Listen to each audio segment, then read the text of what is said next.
Yo, what's up everyone? Good evening to each and every one of you. I hope all of you are doing fantastically well. Yes, हम लोग mathematics for finance कर रहे हैं. Start करते हैं आज का मुद्दा. और कल वाले सेशन के कमेंट सेक्शन में आप लोगों ने बहुत बढ़िया बढ़िया कमेंट्स दिए. बड़ा मजा आया उसमें. Thank you so much everyone. तो ये आपकी इंडिया की मोस्ट लव्ड सीए टीम, एकाग्रता की बाहुबली टीम है. ये आप लोगों के सामने ही एकाग्रता के कुछ फीचर्स है. आप लोगों को एकाग्रता क्यों चूज करना चाहिए उसके ये कुछ फीचर्स हैं. हम लोगों के पास दो फीचर्स हैं, दो प्रोडक्ट्स हैं. एक है महापैक और दूसरा है महापैक प्रो. अब इन दोनों में क्या क्या डिफरेंसेस हैं वो आप लोग यहां पर देख सकते हो कि आपके लिए कौन सा सूटेबल रहेगा महापैक और महापैक प्रो में. ये आप लोग यहां पर देख सकते हो. Let's get started. हम लोग मैथमेटिक्स फॉर फाइनेंस में टाइम वैल्यू ऑफ मनी कर रहे हैं और बहुत सारी चीजें हम लोग यहां पर कवर कर चुके हैं. ठीक है, बहुत सारी चीजें यहां पर हो चुकी हैं. और जहां तक मुझे याद है आज हम लोगों को डेप्रिसिएशन से स्टार्ट करना है. आज हमें ये वाले क्वेश्चंस हम लोगों ने कल किए थे और आज हम लोगों को डेप्रिसिएशन से स्टार्ट करना है. मेरी बात आप लोग बहुत ध्यान से सुनना. ठीक है,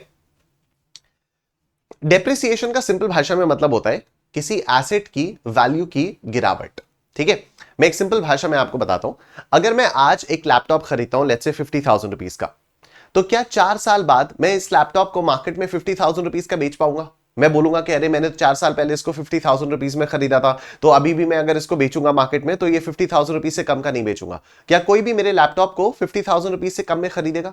सॉरी, 50,000 रुपीज का खरीदेगा? बिल्कुल भी नहीं. ठीक है, क्यों? क्योंकि लैपटॉप की वैल्यू जो है वो समय के साथ साथ गिर रही है. अब इसके कई सारे रीजंस होते हैं.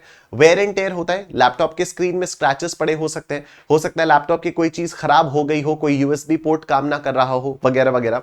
इसमें इफ्लक्स ऑफ टाइम भी होता है कि टाइम के साथ साथ आपने कोई सारी चीजें एकदम सही चल रही हैं लेकिन टाइम के साथ साथ थोड़ा सा लैपटॉप स्लो हो चुका है. ऑब्सोलेसेंस भी एक रीजन होता है कि भाई अब ये वाला लैपटॉप 50,000 में तो इससे बहुत बेहतर बेहतर लैपटॉप अभी मार्केट में मिल रहे हैं, तो अब ये 4 साल में नया लैपटॉप 4 साल में और बेहतर बेहतर टेक्नोलॉजी आ चुकी है, बेहतर लैपटॉप्स आ चुके हैं तो उनको खरीदेंगे. राइट.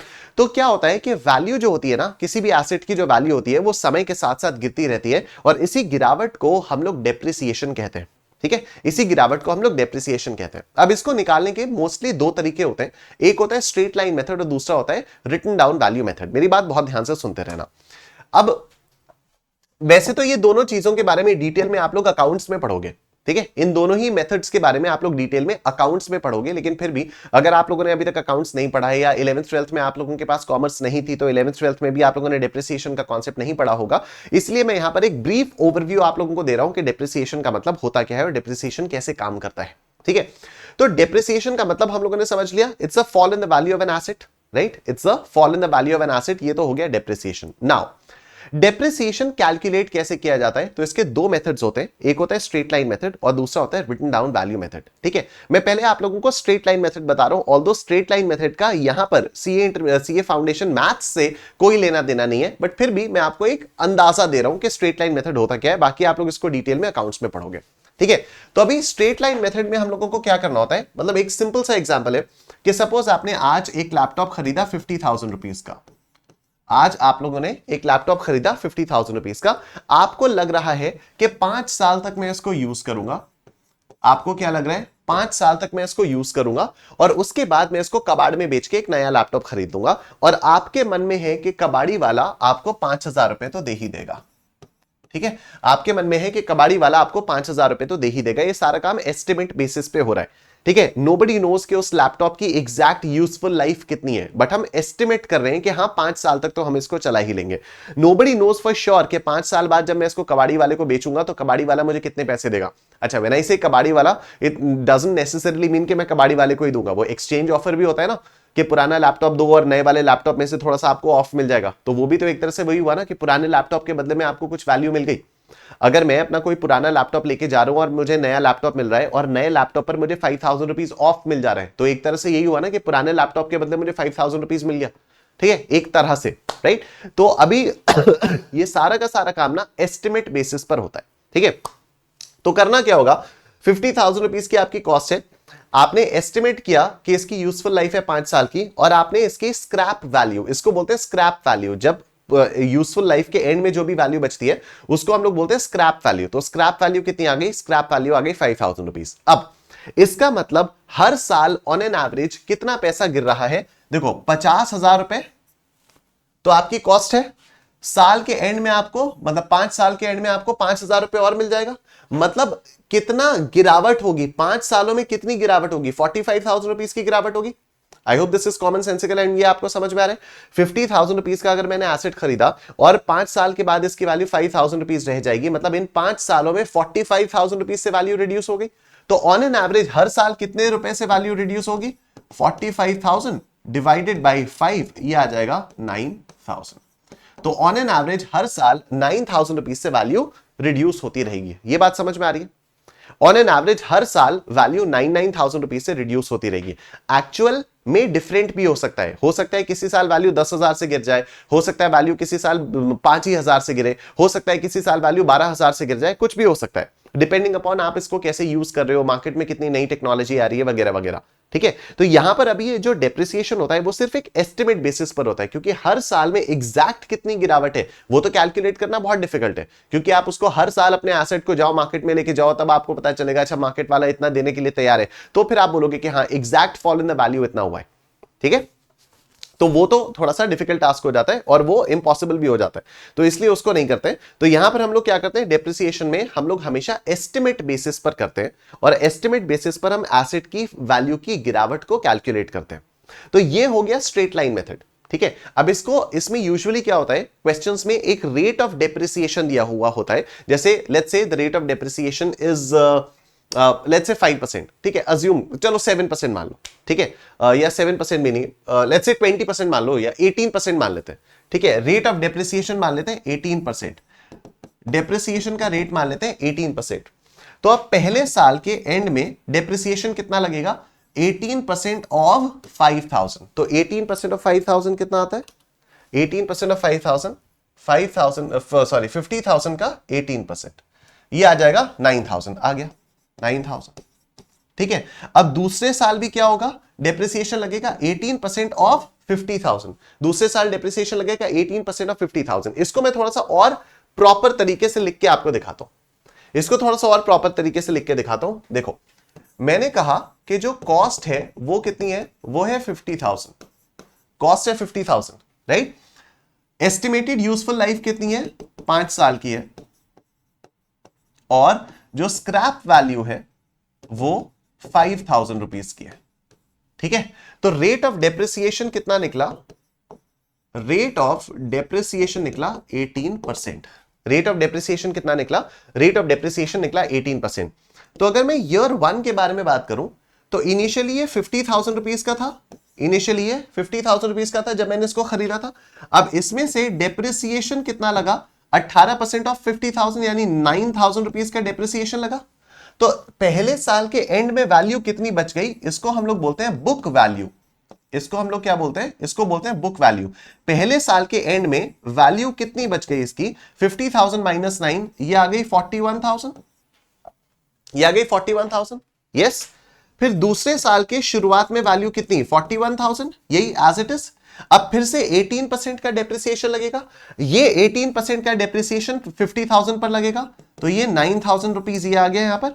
अब 41,000 में से 9,000 माइनस करूं मैं, 41,000 में से 9,000 माइनस करूं तो कितना आता है? 32,000 आता है। तो यहां पर सेकेंड ईयर के एंड में बुक वैल्यू कितनी आई? 32,000 आई। थर्ड ईयर में यहां पर 32,000 था, opening value 32,000, depreciation again 18% of 50,000, तो ये क्या हो गया? 9,000। और 32,000 माइनस 9,000 कितना आता है? ये आ जाएगा 23,000, 23,000 एंड सो ऑन, ये आ जाएगा 23,000 एंड सो ऑन। ठीक है, इस प्रोसेस को बोलते हैं स्ट्रेट लाइन मेथड। जब रेट ऑफ डेप्रिसिएशन लगातार सिर्फ हर बार ओरिजिनल कॉस्ट पर लग रहा है और अमाउंट ऑफ डेप्रिसिएशन कांस्टेंट आ रहा है, इसको हम लोग बोलते हैं स्ट्रेट लाइन मेथड। इसको क्या बोलते हैं? Straight line method. ठीक है, अब एक और तरीका होता है, वो होता है WDV मेथड। वो होता है WDV मेथड। WDV का मतलब होता है रिटन डाउन वैल्यू। WDV का मतलब होता है रिटन डाउन वैल्यू। अब इसमें किस तरह से होता है, देखो, कॉस्ट, या इसको मैं बोलूं ओपनिंग वैल्यू, ओपनिंग डेप्रिसिएशन और WDV। ध्यान से सुनना, पहले साल में हम लोगों ने शुरुआत में 50,000 रुपए का एसेट खरीदा था, 18% का डेप्रिसिएशन लगा 50,000 रुपीज पर, 18% का डेप्रिसिएशन लगा तो 9,000 आया। और अब WDV कितनी आई, यानी रिटन डाउन वैल्यू कितनी आई, 41,000 आई। बुक वैल्यू भी बोल सकते हो, रिटन डाउन वैल्यू भी बोल सकते हो, कुछ भी बोल सकते हो, ये आई 41,000। ठीक है, ये हुआ पहले साल में। दूसरे साल में ओपनिंग वैल्यू तो यही आई 41,000, दूसरे साल के स्टार्टिंग में ओपनिंग वैल्यू तो यही आई 41,000। अब देखो, हम जब स्ट्रेट लाइन मेथड में कर रहे थे तो दूसरे साल में भी डेप्रिसिएशन हमने 18% लगाया, किस वैल्यू पर, ओरिजिनल कॉस्ट पर। 50,000 का 18% हमने देखा, ठीक है, 50,000 रुपीज का 18% हम लोगों ने देखा। लेकिन रिटन डाउन वैल्यू मेथड में हम जो डेप्रिसिएशन लगाएंगे वो हम लोग लगाएंगे 41,000 रुपीज पर, वो हम लोग लगाएंगे 41,000 रुपीज पर। तो ये आएगा 41,000 का 18%, एंड दिस कम्स टू 7380। ये कितना आया, 7380। तो ये हो गया 41,000 माइनस 7380, ये आया 33,620, 33,620। ठीक है, तीसरे साल में वी विल स्टार्ट विथ 36,320, और ये जो 18% का डेप्रिसिएशन हम लगाएंगे, ये 18% का डेप्रिसिएशन ओरिजिनल कॉस्ट पर नहीं लगेगा, ये इस वाली वैल्यू पर लगेगा, 33,620 पर लगेगा। तो अब 33,620 का 18% हमें कैलकुलेट करना होगा, एंड दिस विल बी 6051.6, यानी 6052। ठीक है, 6052। तो दिस इज 36,320 माइनस 6052, और ये आया आपका 3268, 3268। डिफरेंस समझ में आ रहा है आपको between the straight line method and the WDV method? Straight line method में हम ओरिजिनल कॉस्ट के ऊपर ही 18% का डेप्रिसिएशन लगाए जा रहे थे हर बार। लेकिन WDV मेथड में जो भी क्लोजिंग वैल्यू होगी हम उसके ऊपर अगले साल का डेप्रिसिएशन लगाएंगे। ठीक है, जो भी क्लोजिंग वैल्यू होगी उसके ऊपर अगले साल का डेप्रिसिएशन लगाएंगे। ये बात समझ में आ रही है सबको? Very nice. तो स्ट्रेट लाइन मेथड में हमेशा ओरिजिनल कॉस्ट के ऊपर डेप्रिसिएशन लगता है, रेट लगाया जाता है, और WDV मेथड में हमेशा रिटन डाउन वैल्यू के ऊपर डेप्रिसिएशन लगाया जाता है। ठीक है, अब आओ इसको मैं मिटाता हूं और जो मैंने लिखा हुआ है वो आपको दिखाता हूं। ठीक है, तो depreciation is basically the fall in the value of an asset due to wear and tear, efflux of time, obsolescence. इसके बारे में हम लोगों ने बात की। Since the exact fall in the value cannot be known every year, it is calculated on an estimation basis. ठीक है, अब यहां पर कई सारे लोग ये भी बोलते हैं और बार बार बोलते हैं कि सर अगर फॉल इतनी नहीं हुई तो, इससे ज्यादा कम ज्यादा हुई तो होती है, कम ज्यादा होती है, लेकिन exact fall in the value पता कर पाना पॉसिबल ही नहीं होता है, तो इसलिए इसको एस्टिमेट बेसिस पर किया जाता है। ठीक, two commonly used methods for calculation of depreciation are straight line method and WDV method. इनके बारे में मैंने आपको बताया। सम कॉमन टर्म्स क्या है? एक तो cost, value at which the asset was purchased, एक estimated life, number of years for which the asset is expected to be used, इसके बारे में भी हमने बात की, और फिर scrap value, value remaining at the end of estimated life. इन तीनों टर्म्स के बारे में मैंने आपको बताया। ठीक है, स्ट्रेट लाइन मेथड आप पेपर 1 में पढ़ोगे, जो अकाउंटिंग वाला पेपर है। मैंने फिर भी आप लोगों को थोड़ा बहुत एक ओवरव्यू दे दिया था इसका। ठीक है, रिटन डाउन वैल्यू मेथड का एक एग्जांपल लेके हम लोग समझते हैं, ऑल्दो मैं आपको समझा चुका हूं, बट स्टिल देखो, you buy a laptop for 50,000 rupees, rate of depreciation is 10% per annum, estimated life is 3 years। 3 साल के बाद की स्क्रैप वैल्यू क्या होगी ये आपको निकालना है। ठीक है, तो देखो, पहले साल का जो डेप्रिसिएशन होगा वो कैसा आएगा? वो आएगा 50,000 इंटू 0.1, तो 5,000 रुपए पहले साल का डेप्रिसिएशन है। अब सुनना, जो दूसरे साल का डेप्रिसिएशन होगा उसमें आप क्या करोगे? जो ओरिजिनल कॉस्ट थी उसमें से डेप्रिसिएशन माइनस किया, तभी तो WDV आएगी, और ये जो WDV आई इसके ऊपर आपने 10% का डेप्रिसिएशन लगाया, और ये आ गया 4,500 रुपीज। ठीक है, जो ओरिजिनल कॉस्ट थी इसमें से पहले साल का डेप्रिसिएशन माइनस किया, जो बचा इसके ऊपर 10% का डेप्रिसिएशन लगाया, जो कि आया 4,500 रुपीज। तीसरे साल में आप ओरिजिनल कॉस्ट में से इस वाले डेप्रिसिएशन को भी माइनस करोगे, इस वाले डेप्रिसिएशन को भी माइनस करोगे, वो जो WDV आएगी उस पर आप 10% का डेप्रिसिएशन रेट लगाओगे एक साल के लिए, and this will be 4050 rupees. Total depreciation 3 सालों का कितना हो जाएगा? 13,550 rupees. This will be the total depreciation of the 3 years. ठीक है, और जो हमारी स्क्रैप वैल्यू आएगी वो आ जाएगी 50,000 माइनस 13,550 एंड दैट इज 36,450। इतनी बात एक बार फटाफट से चैट बॉक्स में कंफर्म कर दो। क्या इतना आप लोगों को क्लियरली समझ में आ गया है? 2 बार हो चुका है ये। ठीक है, एक बार तो मैंने खुद से मैंने लिया जहां पर मैंने 18% का रेट बताया, और यहां पर एक और है जो मैं आप लोगों को ये भी बता चुका हूं। एक और एग्जाम्पल ये आ गया। ठीक है, तो 50,000 रुपीज की आपकी कॉस्ट है, 3 साल का डेप्रिसिएशन निकाला, 3 साल के डेप्रिसिएशन को माइनस करने के बाद तीसरे साल के एंड में ये हम लोगों के पास स्क्रैप वैल्यू बचती है। डन, इतनी बात क्लियर है? आपको नहीं लगता कि ये एक तरह से कंपाउंड इंटरेस्ट की तरह से ही हो रहा है? कंपाउंड इंटरेस्ट में क्या होता था, ध्यान से सुनना, अभी जो मैं बोल रहा हूं उसको सुनना, बोर्ड मत देखना, जो मैं बोल रहा हूं उसको सुनना। कंपाउंड इंटरेस्ट में हम करते क्या थे, हम 1 साल का इंटरेस्ट निकालते थे और फिर अगले पीरियड में उस इंटरेस्ट को ओरिजिनल प्रिंसिपल में ऐड कर देते थे, और फिर दूसरे पीरियड का इंटरेस्ट निकालते थे। फिर तीसरे पीरियड में हम इस इंटरेस्ट को भी ऐड कर देते थे ओरिजिनल प्रिंसिपल में, और फिर तीसरे पीरियड का इंटरेस्ट निकालते थे। मतलब जैसे यहां पर माइनस होकर इंटरेस्ट या डेप्रिसिएशन कैलकुलेट किया जा रहा है, रेट लगाया जा रहा है, वैसे ही वहां कंपाउंड इंटरेस्ट में ऐड होकर लगाया जा रहा था। यस, कंपाउंड इंटरेस्ट में देखो, यहां पर स्लाइड होगी, कंपाउंड इंटरेस्ट में भी हम लोग यही तो कर रहे थे। ये देखो, यही कर रहे थे कंपाउंड इंटरेस्ट में। पहले 1,000 रुपए के ऊपर 10% लगाया, उसके बाद 1,000 में ये वाला 100 रुपए जोड़ दिया, फिर 10% लगाया, फिर 1,000 में ये 100 जोड़ा, ये 110 जोड़ा, 1,000 में ये 100 भी जोड़ा, ये 110 भी जोड़ा, फिर इस पे 10% लगाया।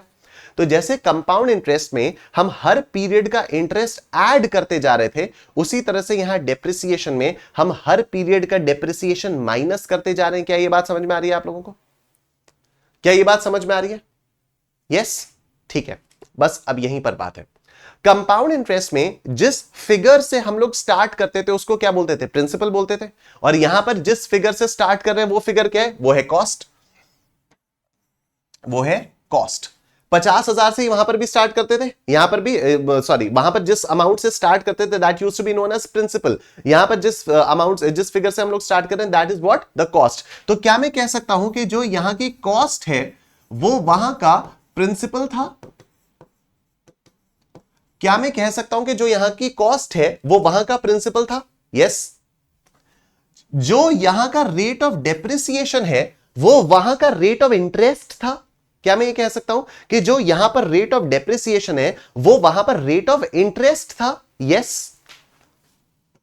लेकिन यहां पर एक ट्विस्ट है, यहां पर बस एक ही ट्विस्ट है कि वहां जो रेट ऑफ इंटरेस्ट था वो आपके प्रिंसिपल को बढ़ाता रहता था, वो आपके प्रिंसिपल को बढ़ाता रहता था। लेकिन यहां पर जो रेट है ये आपके प्रिंसिपल को घटाता रहता है।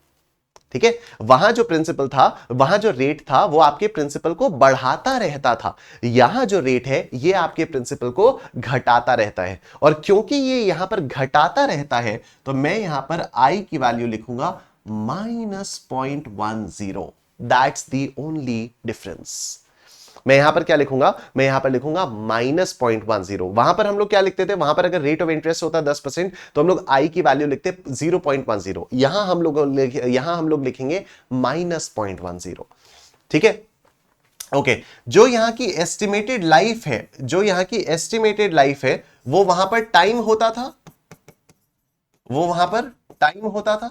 क्या मैं ये कह सकता हूं कि वो वहां पर टाइम होता था? जो यहां की एस्टिमेटेड लाइफ है वो वहां पर टाइम होता था। ठीक है, और जो यहां की स्क्रैप वैल्यू है, जो यहां की स्क्रैप वैल्यू है वो वहां पर अमाउंट होता था। जो यहां की स्क्रैप वैल्यू है वो वहां का अमाउंट होता था। अमाउंट क्या होता था? Final value eight the end of the time. तो यहां पर भी फाइनल वैल्यू यही है eight the end of the time, और ये क्या है? ये है अमाउंट। बस इतना सही है। तो इसीलिए डेप्रिसिएशन के क्वेश्चंस को हम लोग सॉल्व कर सकते हैं by using the formula for amount under compound interest a is equal to 1 plus I by NOC P raise to the power t into NOC P. सिर्फ एक काम का ध्यान रखना है, सिर्फ एक चीज का ध्यान रखना है कि यहां पर जो रेट ऑफ इंटरेस्ट है वो नेगेटिव में आएगा, क्योंकि ये आपकी वैल्यू को गिराता जा रहा है। ठीक है, यहां पर जो रेट ऑफ डेप्रिसिएशन है, मतलब जो रेट ऑफ इंटरेस्ट है, वो नेगेटिव में आएगा क्योंकि आपकी वैल्यू को गिराता जा रहा है। बस इतना सही आपको ध्यान रखना है। देखो, hence we can see that this is exactly similar to the process of compound interest with one major difference. Instead of interest being added every year to the principal, here the depreciation is being subtracted from the original cost every year. हर साल आप cost को subtract कर रहे हो। ठीक है, if we create an equivalence of the compound interest terminologies with the depreciation terminologies, we can observe that जो cost of the asset है वो हमारा principal है। जो यहां डेप्रिसिएशन में कॉस्ट है, जिस फिगर से हम लोग स्टार्ट करते हैं, वो कंपाउंड इंटरेस्ट के क्वेश्चंस में क्या होता था? प्रिंसिपल होता था। जो यहां पर एस्टिमेटेड लाइफ है वो टाइम है, जो डेप्रिसिएशन रेट है वो इंटरेस्ट रेट है, लेकिन ये नेगेटिव में आएगा, और जो स्क्रैप वैल्यू है वो अमाउंट है। जो स्क्रैप वैल्यू है वो अमाउंट है। तो जो हम लोगों ने ये किया ना कि you buy a laptop for 50,000 rupees, rate of depreciation is 10% per annum, estimated life is 3 years, scrap value आपको निकालनी है। इसे आप कंपाउंड इंटरेस्ट में जो हम लोगों ने अमाउंट वाला फॉर्मूला किया था, उस अमाउंट वाले फॉर्मूले को यूज करके भी निकाल सकते हो। कैसे? ये देखो, principal 50,000, rate of depreciation -0.1, time 3 years, amount आपको निकालना है, वैल्यूज पुट करेंगे और आपका आंसर ये आ जाएगा। वैल्यूज पुट करके ये आपका आंसर आ जाएगा। करके दिखाऊं आप लोगों को? देखो देखो क्या है, 0.10 नेगेटिव में है, तो आप क्या करोगे? 0.10, लेकिन सर हमें तो नेगेटिव में चाहिए। तो आप सब लोगों के कैलकुलेटर्स पर ये देखो प्लस माइनस वाला बटन होगा इस टाइप का। आप सब लोग अपने कैलकुलेटर्स पर देखना, प्लस माइनस वाला बटन होगा। ठीक है, तो 0.10 आप ये प्लस माइनस वाला बटन प्रेस करोगे तो यहां पर ऑटोमेटिकली नेगेटिव साइन आ जाएगा, right? Then we have divided by 1 plus 1 into power 2 3 into क्या वैल्यू है? 50,000, और ये आपका आंसर आ गया 36,450। That's it. बस इतना सा कॉन्सेप्ट है, बस इतना सा कॉन्सेप्ट है। ठीक है, अब आओ क्वेश्चंस देखते हैं। To summarize in questions of depreciation, all you have to do is take the rate of depreciation as negative I and rest everything will automatically fall in place. आओ क्वेश्चन देखते हैं। The useful life of a machine is estimated to be 10 years and cost is 10,000. Rate of depreciation is 10%. Scrap value at the end of its life is. तो it's very simple. Cost कितनी है? Cost 10,000 की है। ठीक है, useful life 10 years की है, rate of depreciation is -0.10। हम लोगों को अमाउंट निकालना है, तो amount is equal to principal into 1 plus I by NOC P raise to the power T into NOC P. This is 10,000 into 1 plus -0.10 by 1 raise to the power 10 into 1, और ये आपका answer आएगा। ठीक है, तो 0.10 नेगेटिव में by 1 plus 1 into power 2 3 4 5 6 7 8 9 10 into 10,000। कितना है ये आ गया 3486.78। Option A is your answer. ठीक है, ऑप्शन ए जो है ये आपका आंसर आ रहा है। Moving on, next question. A machine is depreciated at rate of 20% on reducing balance. तो ये जो WDB मेथड होता है इसी को रिड्यूसिंग बैलेंस भी कहा जाता है। तो रेट ऑफ डेप्रिसिएशन कितना हो गया? रेट ऑफ डेप्रिसिएशन हो गया -0.20। The original cost of the machine was 1 lakh rupees, यानी प्रिंसिपल कितना है? प्रिंसिपल है 1 lakh, and its ultimate scrap value was 30,000। तो ए हो गया 30,000। The effective life of the machine is, आपको टाइम निकालना है। ठीक है, तो A is equal to P into 1 plus I by NOC P raise to the power T into NOC P.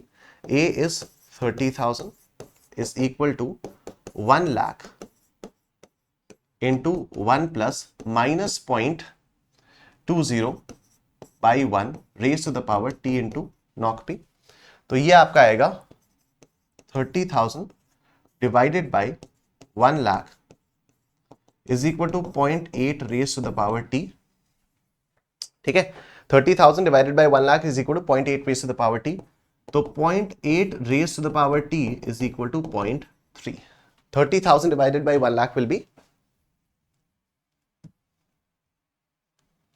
0.3. तो 0.8 raised to the power a at t will be 0.3. Now simply try the options. तो पहले ये simple वाला try कर लेते हैं 5 years. तो देखो क्या हो जाएगा 0.8 इंटू पावर 2 3 4 5. ये कितना है 0.32768 आया, हमें 0.3 चाहिए. तो ऑप्शन ए 5 years तो आपका आंसर नहीं होगा. ऑप्शन ऑप्शन सी तो आंसर नहीं होगा. ऑप्शन ए ट्राई करते हैं 4.5. तो 0.8 रेज़ टू द पावर 4.5, 0.8 12 बार स्क्वायर रूट 1 2 3 4 5 6 7 8 9 10 11 12 -1 इंटू क्या है 4.5 इंटू 4.5 फिर +1 फिर इंटू इक्वल टू 12 टाइम्स 1 2 3 4 5 6 7 8 9 10 11 12. ये भी 0.366 आया, हमें 0.3 चाहिए. तो ऑप्शन बी ट्राई करते हैं. Option B is 5.4. तो 0.8 12 बार स्क्वायर रूट 1 2 3 4 5 6 7 8 9 10 11 12 -1 इंटू 5.4 फिर +1 फिर इंटू इक्वल टू 12 टाइम्स 1 2 3 4 5 6 7 8 9 10 11 12. ये कितना आ गया 0.2996 आ गया, which is approximately equal to 0.3. तो option B is your answer. Very, very simple. Option B is your answer. Next question. A machine depreciates at 10% of its value at the beginning of a year. तो हर साल के beginning में जो भी उसकी value होती है उससे 10% में होती है. तो हर साल के बिगनिंग में जो भी वैल्यू होती है उससे 10%, मतलब WDV मेथड है. तो यहां पर रेट ऑफ डेप्रिसिएशन क्या आ गया -0.10. रेट ऑफ डेप्रिसिएशन आ गया -0.10. The cost and scrap value realized at the time of sale being 23,240 and 9,000 respectively. तो कॉस्ट क्या है, कॉस्ट है 23,240 एंड स्क्रैप वैल्यू क्या है, स्क्रैप वैल्यू है 9,000. For how many years a machine was put to use, हम लोगों को टाइम निकालना है. तो it's very simple. A is equal to P into 1 plus I by knock P raised to the power T into knock P.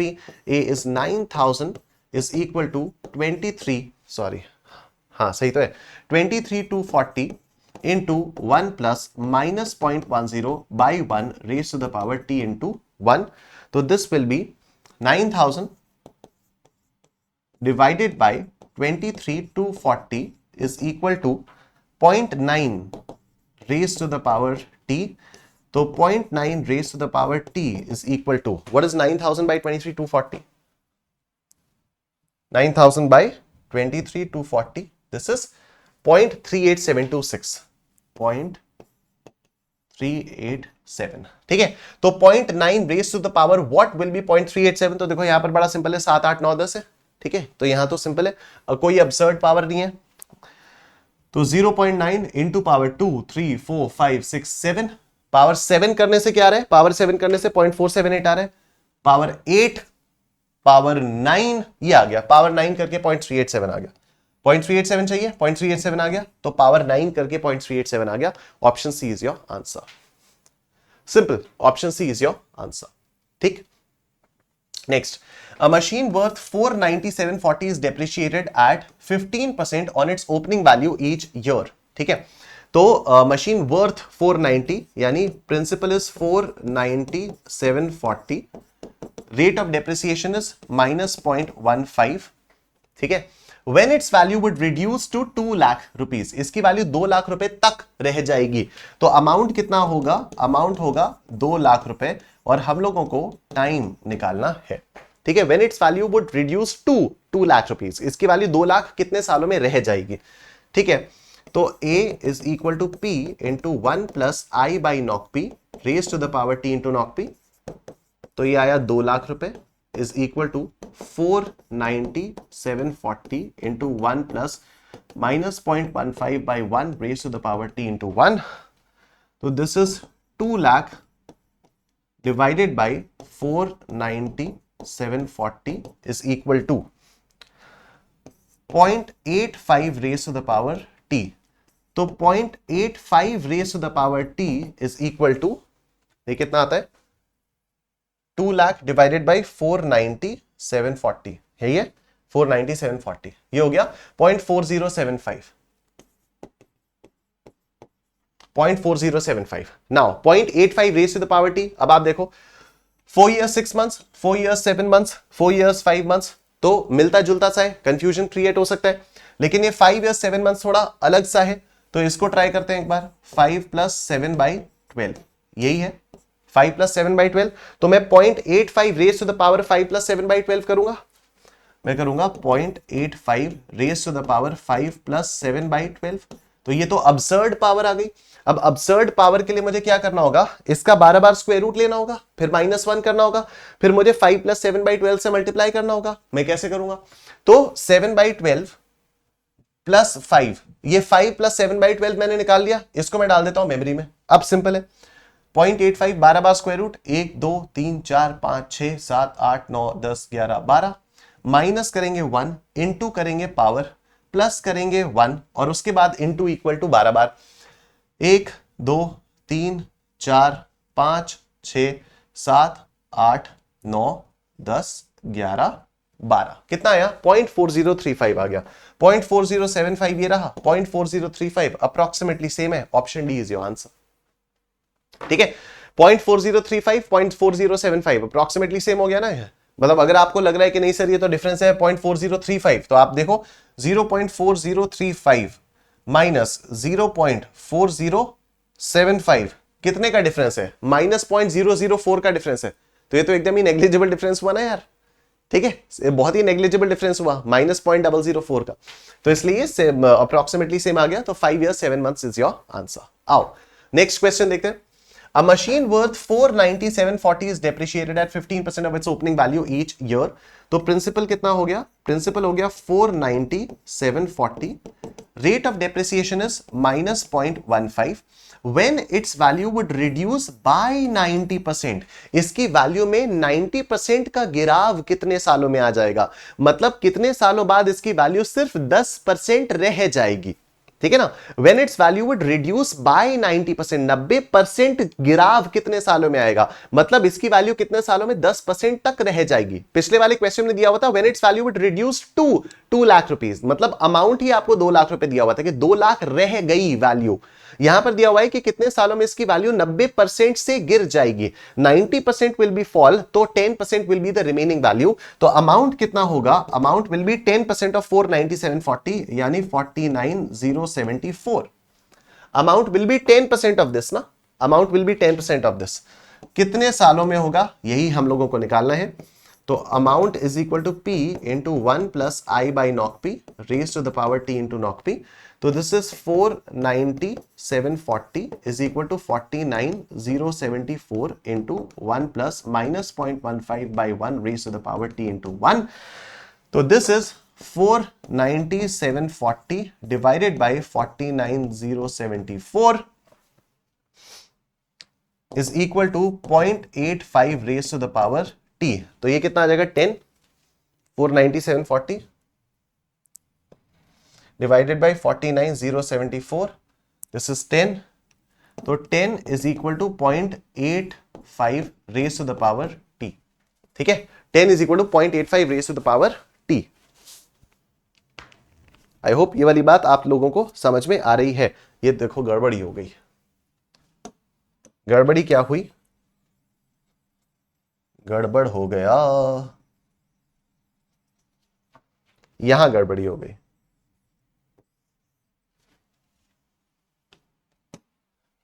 Amount is this, amount is 49,074, amount is 49,074. Principal is this 497.40, 497.40.